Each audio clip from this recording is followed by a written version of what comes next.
dynamics. So your mother's reaching out to you.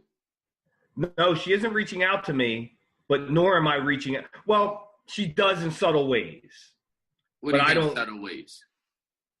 like, just by telling me that she loves me, usually via text, which Okay. makes me feel really uncomfortable. And I never say it back Why? Why not?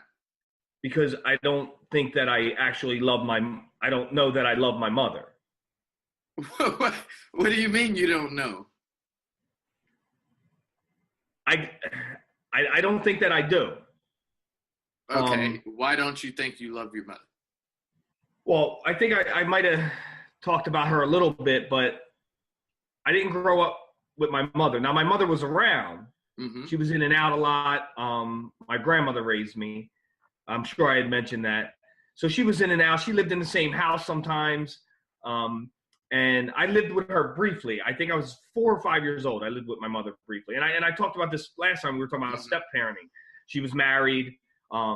Her husband was nice to me, wanted me to call him, or told me I could call him dad. And I was just like, I know he wasn't my dad. I wasn't calling him dad, you know? And that got into the whole step parenting thing. But so I only lived with my mother briefly during that period. How many years? Not long at all. It was probably months. Oh my. Okay. Just maybe a few months. I don't recall. In your whole life? I lived with her as an adult for a while. Okay. While in my addiction. Okay. And then later on, she lived with me for a period of time. Okay. So is she we need to understand how you're unsure. Well, I've never really had a relationship with my mother. You know, it's been touch and go my whole life. When I was, like I said, I didn't grow up, you know, she didn't raise me. I didn't grow up with her. When I was in my addiction, like in my early 20s and I was in my addiction, I lived at the house which she resided in for a little while. You know, she was kind of like like an enabler. You know, she gave me a place to live. And therefore I didn't have to pay any rent or anything like that. So all the money I had could go to, you know, using drugs. But my mother also battled addiction throughout my life. What type of addiction did she have? She was an alcoholic. I think she was addicted to speed for a while. So she's battled that, and I grew up seeing that, and like her different, you know, her boyfriends and their addictions, and just this whole messy, you know. So those are all the reasons why you shouldn't love her, right?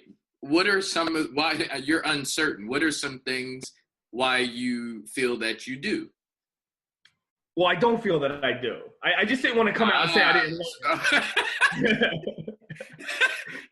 I didn't want to throw that out there. Like, I don't love my mother, you know? Because, you know, that's a little touchy because, you know, our attitude towards mothers are like, you know, you only have one mother. And everyone I talk to about my mother, they're like, you know, that's your mother, you know, never, you know, it's never, that's your father. You only have one father. It's always like the mother. The mother is the pinnacle of the family, right? You know, she's at the top, you know, and no matter what, they're like, you only have one mother. Yeah. You know, so people are like, you know, I tell them this stuff and they're like, whoa, what are you, crazy? But so, you know, I lived with my mom for a little bit, you know, in my addiction, and we just never had a relationship. We never had, again, just like my father, we never had a mother and son relationship. When I lived in Delaware with my mother, the only thing I remember was she was mean. She yelled at me a lot. These are my memories. She yelled at me a lot. She was mean. And that's like the most vivid memory of my childhood and my relationship with my mother. I just had this impression, like, you know, my memory could be playing tricks on me. You know, you get older, you remember certain things, they're a little skewed and stuff like that. But my impression as an adult, in regards to my relationship with my mother as a child, is that she was mean. That's it. What is mean? Mean. Dental problems don't get better the longer you wait. They just get worse and more expensive. The #1 dental plan in America today guarantees to save you 20 to 80% on all dental procedures you can get done in the dental office. Regular teeth cleanings all the way up to cosmetic dentistry. No waiting periods. Contact a benefit consultant immediately to find out what open enrollment specials are available in your state today. 888-674-9409.